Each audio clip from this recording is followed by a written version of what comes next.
آنهی اریانه بریا هر تشتی ام سدم حکایت نامه یا چالاکیه اوا دمکی دریجه اوا کو اف تجرید لسر ریبر ما شهمزار دکین او دبیجین وکی مخمور چه دبت بلا ببت امه به هر شوایی چالاکی خواه بردوام بکید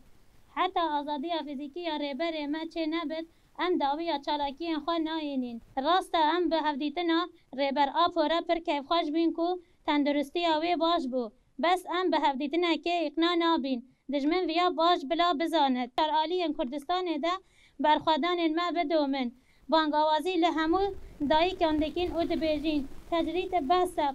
بر همو بلا رابن سرخوا او دست بدن دست هفدو او برخوادان خود دایان بکن ای خانتا کل سر روشاوا دکن ام شهمزار دکین ام پشگیری برخوادان روشاوایی دکین ام دبیجین بمرد ای خانت بجی سرک آپو به سرک جیان نابه به سرک جیان نابه به سرک جیان نابه بجید سرک آپو بجید سرک آپو جن جیان آزادی جن جیان آزادی جن جیان آزادی